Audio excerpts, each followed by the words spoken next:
আসসালামু আলাইকুম, সবাই কেমন আছেন? আমি আল্লাহর রহমতে ভালো আছি। আমি এস এম মম ব্লগ থেকে নিয়ে আসছি একটা ফালুদা রেসিপি নিয়ে। আর ফালুদা তো অনেকেই খেতে পছন্দ করেন। যারা পছন্দ করেন তারা আমার রেসিপিটা ট্রাই করে দেখবেন। আমি খুব ইজিতে একটু অন্যরকমভাবে দেখানোর চেষ্টা করতেছি। আর এই ফালুদাটা রেডি করতে কিন্তু খুব একটা টাইম লাগে না, এটা অনেক অল্প সময়ে করে ফেলা যায়।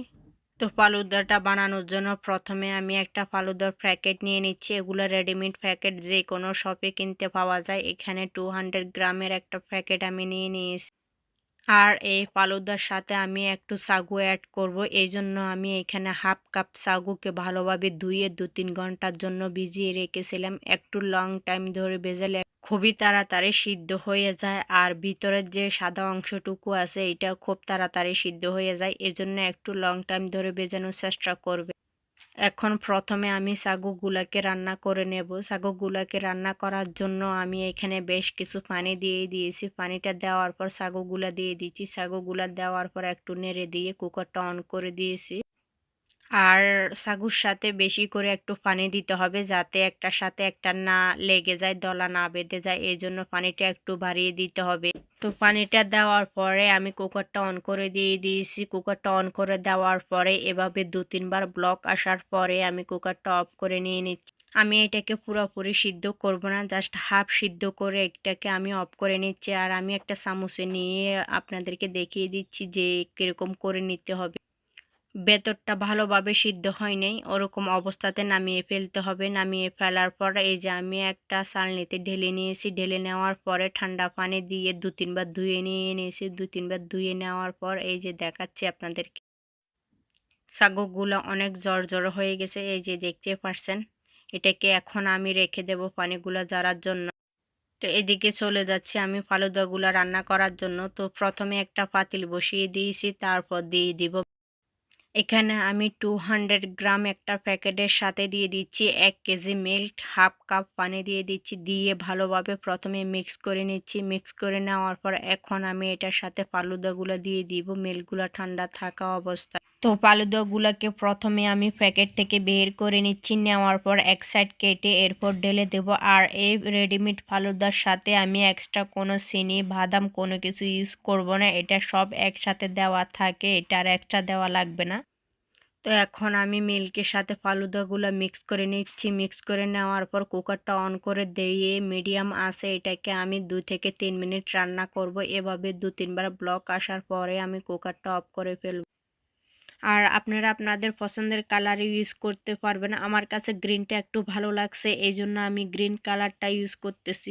আর এইটা বিভিন্ন কালারও পাওয়া যায়, আপনারা যে কোনো গ্রোসারি শপে পাবেন। আমি রেডিমেডটা আজকে ইউজ করতেছি, যা খুবই অল্প সময়ের মধ্যে ফালুদাটা তৈরি করা যায়, এজন্য আমার রেসিপিটা আপনাদের সাথে শেয়ার করা। আর এটা চাইলে আপনারা বাসায়ও তৈরি করতে পারেন, নুডলস বা সেমাই দিয়েও খুব সহজে করে ফেলা যায়। এখন আমি নিয়ে নিব ফ্রুট, যেগুলো আমি ফালুদার সাথে ইউজ করব। তো এখানে আমি কয়েক রকমের ফ্রুট নিয়ে নিচ্ছি। নিয়ে নেওয়ার পরে এটার সাথে দিয়ে দিচ্ছি হাফ টেবিল স্পুন মধু। মধু দিয়ে ভালোভাবে ফ্রুটের সাথে মিক্স করে নিচ্ছি।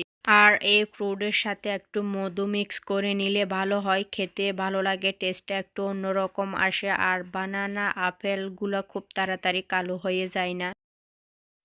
আর আমি কি কি ফ্রুট ইউজ করতেছি সেগুলো একটু বলে দিচ্ছি। এখানে আমি নিয়ে নিয়েছি কিছু ব্যানানা, কিছু আপেল, 2 রকমের গ্রেপস, তারপরে নিয়ে নিয়েছি কিছু পেয়ার, কিছু প্লাম। আর ফ্রুটটা আপনারা আপনাদের পছন্দ মতেও নিতে পারবেন, যে যেমন খেতে পছন্দ করেন, যে যে ধরনের ফ্রুট পছন্দ করে থাকে।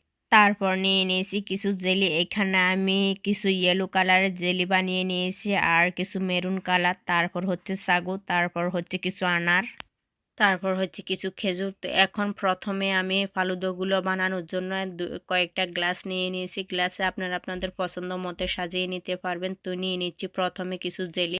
জেলিটা দিয়ে দেওয়া হয়ে গেছে, তারপর দিয়ে দিব আমি সাগু। উপর দিয়ে একটু সাগু দিয়ে দিব। সাগুটা দেওয়ার পর এখন দিয়ে দিব ফ্রুট। যে ফ্রুটগুলো আমি মধু দিয়ে মিক্স করে নিয়েছিলাম ওগুলা দিয়ে দিচ্ছি একটু একটু করে। এখানে কোনো কিছু বাধা ধরার নিয়ম নেই, কতটুকু দিবেন আপনারা যেমন খেতে পছন্দ করেন ওই হিসাবে আপনারা নিয়ে নেবেন, অ্যাড করে দেবেন। তো ফ্রুটগুলো দিয়ে দেওয়া হয়ে গেছে, এখন আমি দিয়ে দিব ফালুদাগুলো। ফালুদাগুলোকে একটু ঠান্ডা করে এরপর দিয়ে দিচ্ছি আমি, এটা গরম থাকা অবস্থায় দেওয়া যাবে না। আর যারা ফালুদাকে ঠান্ডা করে খেতে পছন্দ করেন তারা চাইলে একটু আইস ইউজ করতে পারেন বা নর্মাল ফ্রিজে আধা ঘন্টার জন্য রেখে দিতে পারেন। তো সব কয়টা গ্লাসে ফালুদা নিয়ে নেওয়া হয়ে গেছে। নিয়ে নেওয়ার পর এখন আমি উপর দিয়ে দিয়ে দিচ্ছি আর একটু ফ্রুট। এটা জাস্ট দেখতে ভালো লাগার জন্য আমি দিয়ে দিচ্ছি, আপনারা চাইলে নাও দিতে পারেন। এখন আমি দিয়ে দিব উপর দিয়ে একটু জেলি। এখানে আমি যে মেরুন কালারের জেলিটা বানিয়ে নিয়েছি ওগুলা দিয়ে দিচ্ছি, একটু করে দিয়ে দিচ্ছি। আর জেলিটা বাসায় কিভাবে বানাতে হবে সেটা আমার চ্যানেলে অলরেডি দেওয়া আছে, আর রেডিমেডটাও কিভাবে করতে হবে সেটাও দেওয়া আছে, আপনারা চাইলে দেখে নিতে পারেন। তো মেরুন কালারের জেলিটা দিয়ে দেওয়া হয়ে গেছে। এখন দিয়ে দিব উপর দিয়ে একটু খেজুর, এটা দেখতে সুন্দর লাগার জন্য নিয়ে নিচ্ছি আমি। তো খেজুরটাও এভাবে করে দিয়ে দেওয়া হয়ে গেছে। দিয়ে দেওয়ার পর এখন দিয়ে দিব আনারটা দিলে এটা কিন্তু খেতে খুবই ভালো লাগে, আনারটা দেওয়ার চেষ্টা করবেন। তো আমি দিয়ে দিচ্ছি পরিমাণ মতো কিছু আনার। তো সব কয়টা গ্লাসে আনারটাও দিয়ে দেওয়া হয়ে গেছে। দিয়ে দেওয়ার পর এখন দিয়ে দিব আমি আইসক্রিম। আমার কাছে এরকম আইসক্রিম আছে আমার বাসায়, এজন্য আমি এটা ইউজ করতেছি। আপনারা আপনাদের পছন্দের কালার বা পছন্দের ব্র্যান্ডেরটা ইউজ করতে পারবেন। তো আমি উপর দিয়ে একটু করে আইসক্রিম দিয়ে দিচ্ছি। আমি আইসক্রিমটা এই জন্য ইউজ করলাম, এখন যেহেতু গরম পড়তেছে এই জন্য আমি আইসক্রিমটা ইউজ করতেছি। আইসক্রিম দিয়ে খেতে খুবই ভালো লাগবে, আর আইসক্রিমটা হচ্ছে অপশনাল, আপনারা চাইলে নাও ইউজ করতে পারেন। তো দেখতে পারলেন খুব সহজে রেডি করে ফেললাম ফালুদা। আমার আজকের রেসিপিটা যদি আপনাদের কারো ভালো লেগে থাকে তাহলে আমার চ্যানেলটা সাবস্ক্রাইব করবেন এবং আমার রেসিপিটা ট্রাই করে আমাকে কমেন্টস করে জানাবেন আমার রেসিপিটা কেমন হলো। সবাই ভালো থাকবেন, সুস্থ থাকবেন। আল্লাহ হাফেজ।